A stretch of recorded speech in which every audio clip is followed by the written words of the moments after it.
بسم الله الرحمن الرحيم. اللهم صل وسلم وبارك على سيدنا محمد وعلى اله واصحابه اجمعين. يا صباح الفل ويا صباح الجمال على اعز مشاهدين في الدنيا كلها، حبايب قلبي الحلوين اللي من داخل مصر ومن خارج مصر والعالم كله، واحلى اخوات.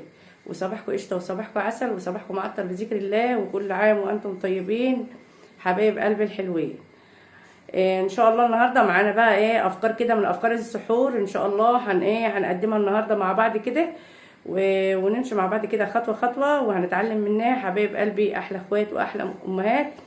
ونجهز بقى كل عام وانتم طيبين كده. اللي قدام مننا برضو اللي نقدر عليه نجيبه، واللي ما نقدرش عليه هيجي ان شاء الله مع الايام كده.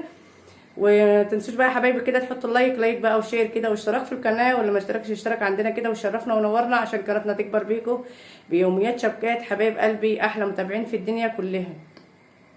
وبشكر كل اخت وكل اخ وكل ام حطت لي كومنت حلو. بشكركم شكرا جزيلا كده، وربنا يجبر بخاطركم يا رب، وربنا يدومكم نعمه في حياتي، وانتوا احسن عيله عندي على قناه يوميات شبكات حبايب قلبي. وربنا يعلم انا بحبكم قد ايه، وكل عام وانتم بخير. ويلا نخش على الفيديو من عشان ما نعطلش بعض. بصوا بقى يا حبايبي، انا معايا دلوقتي كيلو فول. كيلو فول ده هنعمله فول مدمس كده لرمضان. اللهم صل على النبي. احنا نجيب بقى زي ما انتم شايفين كده. بسم الله ما شاء الله. ما نجيبش الفوله بقى بتاعت الدنيسه ديت، الا الفوله اللي هي البيضه دي زي ما انتم شايفينها كده.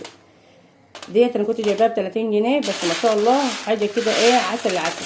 حتى الفول بتاعك يبقى محطوط في الطبق، او الدميس بتاعك محطوط في الطبق يبقى ابيض كده وشكله حلو. لكن لو جبت الفوله حمراء هيطلع الدميس بتاعك او الفول او المدمس بتاعك مغمق كده ومش حلو في الطبق، وهيبقى غامق ومش شكله حلو. فاحنا نجيب حبايه الفول اللي هي البيضه دي. فهنشوفها بقى يا حبايبي كده، هنشوفها اي حاجه كده لو حبايه وحشه او حبايه مش كويسه نشيلها. زلطايه بيصح فيه، بيبقى فيه زلط، فيه طوب، في اي حاجه هنمسكه نفره الاول قبل ما نغسله وننقعه في الميه. هنحاول كده ان احنا مثلا حبايه وحشه زي دي كده هنشيلها. هي مش مخرومه بس حبايه معتمه كده زي ديت كده وحشه. فهو ما شاء الله الفول نظيف وزي الفل ما شاء الله يعني. فلو انت هتجيبوا نص كيلو يا حبايبي او ربع كيلو، نجيب برضو الفوله اللي هي النظيفه ديت حلوه. والكيلو ب 30 جنيه. ما نحاول ان احنا مثلا نجيب ب5 جنيه من المحل دلوقتي. شويه الفول ب5 جنيه عادوا بيجوا في طبق صغير كده، ما عادوش بيعملوا اي حاجه. فديت برضك بنعوزه في السحور، بنعوزه في اي وقت، مش شرط السحور برضك، بس هو الحاجه اللي بنعملها في البيت بتبقى حاجه حلوه وحاجه كويسه، وعارفين احنا عاملينها ازاي، وبتبقى حاجه يعني ولادنا بياكلوا منها. الله يعني الحاجه دلوقتي ما عدناش عارفين فين الصح وفين الغلط. فاحنا نحاول ان احنا بقدر الامكان اللي احنا نعمل حاجتنا في بيتنا، ما نشتريش حاجه من بره الا للضروره القوي يعني. ماشي يا حبايبي. فكده الكيلو الفول معايا زي الفل، مفيش حبايه مفرومه ولا في اي حاجه خالص. ما شاء الله الفوله معانا زي الفل كده. هنمسكها بقى ننزلها نجيب بوله بلاستيك كده اهي. احنا بقى لو انت مستعجله عليه مثلا بتسخنوا له ميه وبتنقعيه فيها من ساعه ل3 ساعات. فاحنا مثلا ما احناش مستعجلين، احنا الوقت لسه قدامنا بدري، فهننقعه برضو بميه ونسيبه منقوع برضو ساعتين 3، بس ننزله على غلوان بقى. لما نيجي نشوف هنعمل فيه هننزله مثلا تكون الميه بتاعتنا بتغلي، ونقوم ساقطينه زي العدس كده اللي احنا عملناه دلوقتي مع بعض. ماشي يا حبايبي. هنشوف كده مع بعض كده. بصوا يا حبايبي بقى، انا غسلت الفول وشوف الميه بتاعته زي الفل ازاي، والفول ابيض ما شاء الله تبارك الرحمن، حاجه كده تحفه. اللهم صل على النبي يا حبايبي. احنا مثلا جبنا الفول اهوت وغسلناه وخليناه زي الفل. لو انا مستعجله عليه او ما عادش معايا وقت قدام رمضان مثلا، اغلي الميه واقوم حطاه في الحله، واقوم مغطيه عليه ياخد غلوتين 2، واقوم مطفيه عليه واسيبه ساعه، واقوم مشغله عليه البوتاجاز تاني ومهديه عليه البوتاجاز نواره بس من تحت. هيستوي معاك ومش هياخد وقت معاك وهيبقى زي الزبد. فاحنا عشان معانا وقت فغسلناه وهننقعه. ماشي يا حبايبي. تعالوا بقى نشوف مع بعض الايه الفول اللي هو ايه اللي اللهم صل على النبي، الفول الطعميه.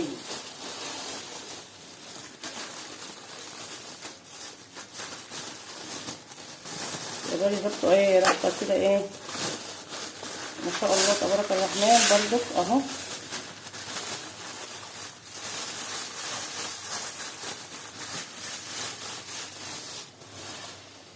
دي معايا برضك ايه كيلو الا ربع من فول الطعميه، مش مثلا ايه كيلو، لا انا جايبه كيلو الا ربع من فول الطعميه، لان الطعميه مثلا احنا ما بنزعش كتير في رمضان، لان ما بيبقاش معايا وقت مثلا ان انا مثلا اطلع اعمل طعميه وكده، بابا في المحل تحت، وانتوا عارفين ان انا عندي محل، والمحل ده ايه طول شهر رمضان كده ما بعرفش ايه اسيبه ولا بالليل ولا بالنهار. فربنا يعيننا ويعينكم جميعا وعلى ارزاقنا يا رب، وعين الناس كلها على ايه على ارزاقها. فبنطلع بقى مثلا حته جبنه قديمه، بيضه مسلوقه، حاجات خفيفه كده. مثلا معايا وقت بطلع مثلا كيس الطعميه، مش هتخسر معايا، هتفضل في رمضان، هتفضل بعد رمضان. المهم ان احنا بنعمل ايه افكار لحبايبنا كده، ان هم ما يكسلوش مثلا على السحور، وتبقى الحاجه تبقى تحت ايدينا، وما نشتريش مثلا الزيت اصلا عاد بره ربنا اللي علم به، واللي حبيت الطعميه بتبقى جايه ريحتها مش كويس. فاحنا نعمل حاجتنا في بيتنا، مش مثلا احنا هنعمل كل يوم طعميه، لا، لو كل مره في مرتين في الاسبوع ماشي. فبنعمل حاجه بتبقى حاجه نظيفه وحاجه ايه حلو. ماشي يا حبايبي. هنمسك برده الفول كده زي ما انتم شايفين كده، طلعت منه مكرونه، وطلعت منه لوبيا، وطلعت منه فاصوليا، يعني مش الحاجه لازم ننقيها. هنمسكه برده كده برده زي ما احنا ايه عملنا في الفول الدميس، برده في مكرونه اهي. من كتر الايه التاجر وهو عمال بيبيع ايده هنا وايده هنا وايده هنا، فتلاقي الحبوب بتطلع على بعضها. ماشي يا حبايبي. هنمسكه برده هننقيه زي ما انتم شايفين كده، برده واحده واحده كده، في حاجه في اي حاجه، في زلطايه في اي حاجه برده هنشيلها. ما تستغربوش على كلمه زلطايه، والله اللي الفول او اي حاجه بتيجي من بره بيبقى فيها زلط رفيع كده وفيها حاجه. فمش عيب ان احنا نتكلم ونقول مع بعض كده، عشان ما ينفعش ان احنا نسيب حاجه زي دي في قلب الايه الفول بتاعنا. ماشي يا حبايبي. اهو همسكه برده كنقاه كده واغسله غسله حلوه واوريه لكم. شوفوا اهو ما شاء الله اهو مشكل من جميع الاشكال. بصوا بقى يا حبايبي، انا مسكت الفول دوت غسلته اهوت، ودي غسلته وخليته زي الفل ما شاء الله تبارك الرحمن اهو زي ما انتم شايفين كده. هنسيبهم بقى ايه من ساعه زي ما قلت لكم كده ل3 ساعات 4 ساعات، زي ما الايه الوقت يعدي معانا ان شاء الله، وايه ونطلع في المطبخ كده ونقف معاه. ماشي يا حبايبي. وتعالوا يلا نشوف هنعمل ايه بعد كده. بصوا بقى يا حبايبي، انا حطيت حله كده على النار، حطينا فيها ميه كده، ميه بتغلي. ماشي يا حبايبي. هنعمل ان شاء الله مع بعض كده شويه عدس كده بشعريه، حاجه ايه لقطه كده. معايا ايه ربع كيلو عدس، مسكته غسلته كويس وصفيته وخليته فل الفل لما ينزل ايه ميه بيضه خالص كده. بعد كده ايه نشيل ايدينا منه من الغسيل عشان ما يعكرش لنا الميه اللي احنا بننزلينها ايه اللي احنا على البوتاجاز دي يا حبايبي. حله اهي ميه بتغلي، هنزل بها ايه بسم الله. بصوا بقى كده يا حبايبي، نزلت ايه بالعدس بتاعنا كده اهو على غلوان كده عشان يستوى معانا ايه على طول. التوابل بتاعتنا بقى يا حبايبي بناء على الخضار يعني ما شاء الله. معايا بصلتين كده مقطعاهم مكعبات، معايا جزرايه مقطعاها مكعبات بتدي اللون الاصفر كده للعدس ويخليه جميل جدا. معايا قرن فلفل برضك مقطعاه مكعبات، معايا نص قرن شطه ايه عشان يبقى ايه في ريحه ايه حمو كده يبقى حلو. معايا حبيتين طماطم مكعبات، معايا نص معلقه توم مهروس. هننزل برضك بالتوابل دي كلها كده، الخضار دي في قلب الايه العدس. احنا عايزين كله ايه سوا كده، كله ني في ني.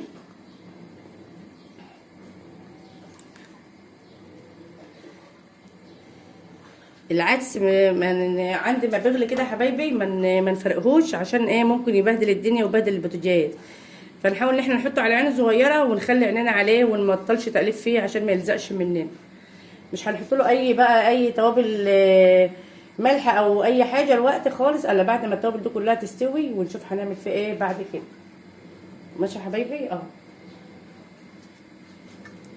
طبخه كده ايه فيها كده خضروات وفيها حاجات حلوه ايه مغذيه وكلها وحلوه يعني. تعالوا بقى نشوف هنعمل ايه بعد كده يا حبايبي. بصوا بقى يا حبايبي، بعد ما حطيت العدس كده على البوتاجاز قلت ايه نعمل كده طبق بتنجان عسل كده وتحفه كده. احنا كل مره بنعمل له بنخدع له كده ونسبكه. ان شاء الله النهارده برضك هعمله بطريقه زي الفل. فرشت منديل كده على طبق عشان ايه يشرب الزيت منه، وبعد كده نشيله من على المنديل. قطعتها كده زي ما انتم شايفين كده طرنشات كده. دي واحده بتنجان بس، حطيتها كده اهي ونحمرها ونشوف هنعمل فيها ايه بعد كده. اللهم صل على النبي. جبت برضك فلفل كده احمر واخضر وفرمته فرم ناعم في الكبه مع فصين توم وشويه كمون. ما شاء الله يعني دي الخلطه بتاعت البتنجان بتاعنا. هنحط عليها بقى نقطه خل ونشوف هنعمل عليها ايه تاني بعد كده. لو في ليمون يبقى 100%، يعني عشان ما عنديش ليمون والله مش هحط ليمون يعني. تعالي بقى نشوف العدس بتاعنا كده هو على البوتاجاز كده وهو بيستوي كده. ما شاء الله تبارك الرحمن، حاجه كده تحفه تحفه تحفه تحفه. وما شاء الله الطقم دي تحفه تحفه تحفه. ما شاء الله تبارك الرحمن. عسل عسل عسل اهو. العدس استوى والتوابل بتاعتنا برضو استوت، اللي هي الخضار الجزر والطماطم والبصل. بس هسيبه كمان شويه عشان اللهم صل على النبي. مش هضربه في الخلاط عشان سخن.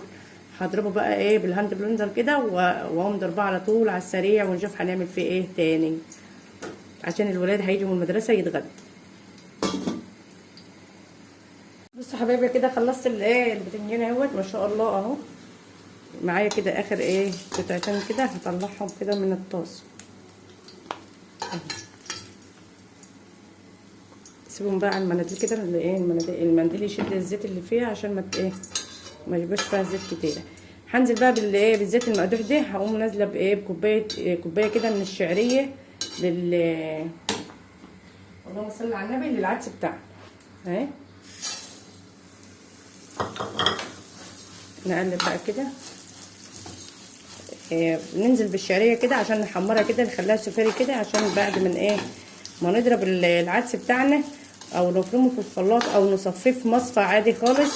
بننزل بيه بعد ما بيغلي كده، بنقوم منزلين الشعريه دي فيه عشان تلف وتخليه زي العسل.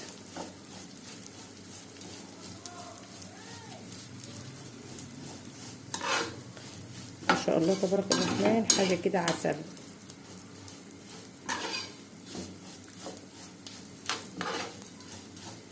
الولاد يجوا يتغدوا بقى واتبسطوا. احلى غدا.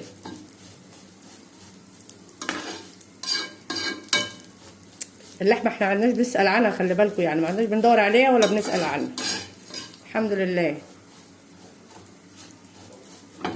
ربنا يعين الناس كلها على حالها يا رب.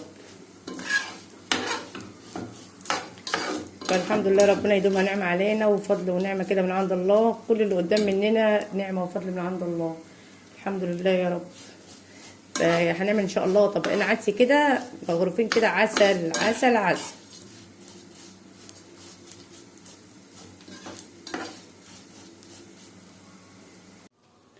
بصوا بقى يا حبايبي، الشعريه اتحمرت اهيت وبقت زي الفل. تعالوا بقى نشوف هنعمل ايه الخطوه الجايه اللي بعد كده. وما تنسوش تحطوا اللايك للعدس ده. يلا يا حبايبي.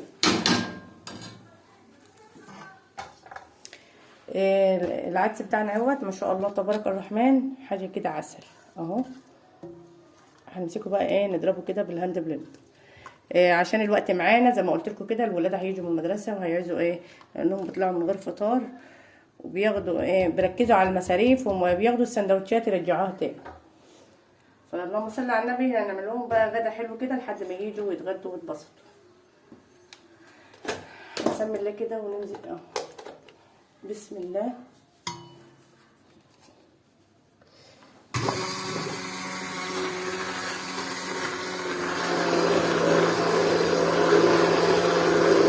ما شاء الله شوفوا على طول ما تخليش فيه حاجه. تعالوا بقى يا حبايبي كده نشوف العدس بتاعنا بعد ما عملناه بالهاند بلندر وحطيناه على البوتاجاز كده يغلي اهوت زي ما انتم شايفين كده. كده العدس بتاعنا بدأ يغلي اهوت،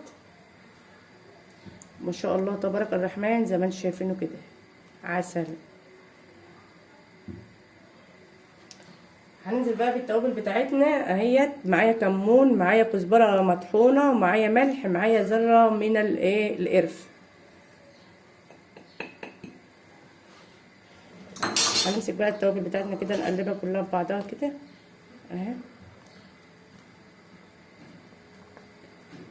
وننزل بايه بالشعريه بتاعتنا اللي احنا محمرينها ومخليينها زي الفل. بسم الله تبارك الرحمن.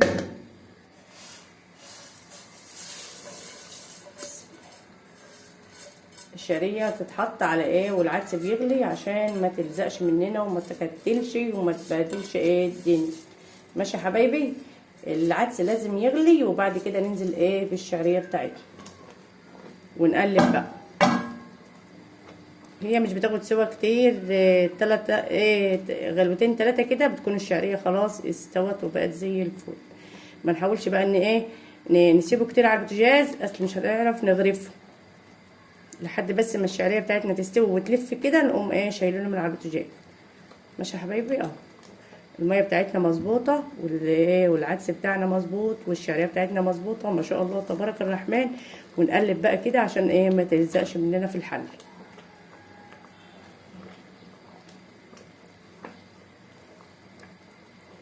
زي ما انتم شايفين كده. بصوا يا حبايبي بقى العدس اهوت بعد ما طبقنا العدس اهوت بسم الله ما شاء الله، عملنا 5 اطباق زي الفل. غرفتهم كده وهنحط عليهم شويه بقى بقدونس كده على الوش كده، حاجه كده عسل العسل. تاكلي كده بألف هنا وشفا. ما شاء الله تبارك الرحمن، حاجه كده تحفه تحفه تحفه. سبت بقى لما برد كده وطلع الدخانه بتاعته عشان الخضره بتاعته ما تسمرش اللي على الوش. ونحط الخضره بعد ما العدس بتاعنا يبرد، نحط الخضره بتاعتنا. ايه رايكم بقى؟ غدا جميل وغدا عسل كده وعلى قد الايد وحاجه كده بألف هنا وصحه لكل اللي شاف كده وكل اللي هياكل. ما شاء الله.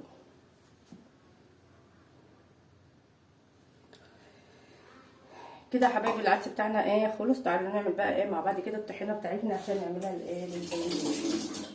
طبق البرنجان بتاعنا ما شاء الله كده. اقول لكم طبق البرنجان ما شاء الله اهو. مسكته برده كده حطيته وحشيته كده. معايا بقى طحينه من اللي انا عاملاها بسم الله ما شاء الله تبارك الرحمن. لسه يجي معلقتين من اللي كنت عاملاها، بس ان شاء الله هعمل منها برده لرمضان كده حاجه كده تحفه ان شاء الله. هنحط برده معلقتين خل كده.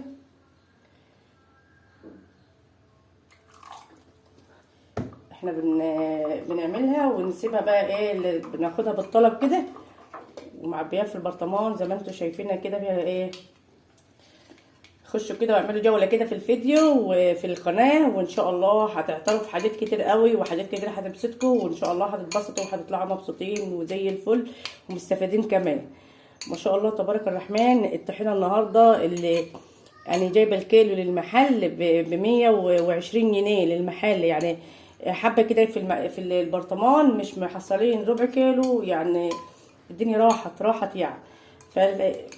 بنص كيلو بتاع اللهم صل على النبي، نص كيلو سمسم نعمل احلى شويه طحينه. ما شاء الله تبارك الرحمن زي ما انتم شايفينها كده بيضه وزي الفل اهي. ايه رايكم بقى؟ عسل.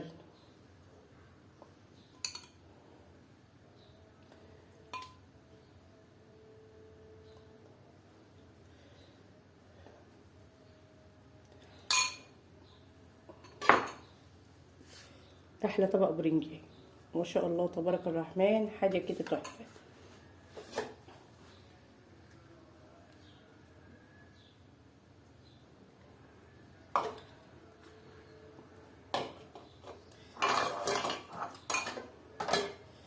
يا رب كده الفيديو بتاعنا يعجبكم ويكون عند حسن ظنكم. بقى لايك بقى وشير كده واشتراك في القناه، واللي ما اشتركش يشترك عندنا كده وشرفنا ونورنا عشان قناتنا تكبر بيكم بيوميات شبكات. حبايب قلبي احلى متابعين في الدنيا كلها من داخل مصر ومن خارج مصر ومن العالم كله. يا حبايبي انا ما عادش عايزه اطول الفيديوهات، لان الفيديوهات بتاخد تحميل كتير في نت، بتغيب اصلا لما بتحمل، وبتاخد وقت كتير برضو. فانا مش عايزه الدنيا تتلخبط معايا. خلينا ماشيين كده، وربنا يرضينا ويرضيكم. ويا رب كده الفيديو يكون عجبكم ويكون عند حسن ظنكم، وما تنسوش تحطوا اللايك. ومع الف سلامه.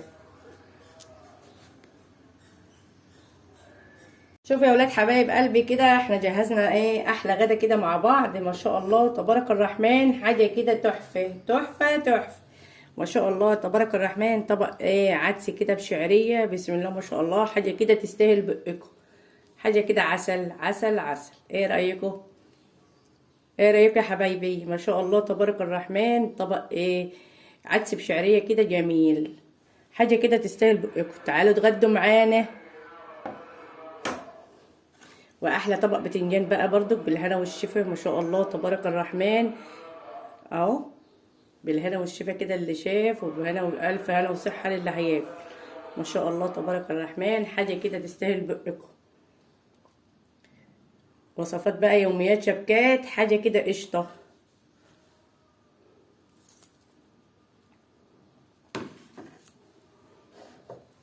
تعالوا اتغدوا معانا.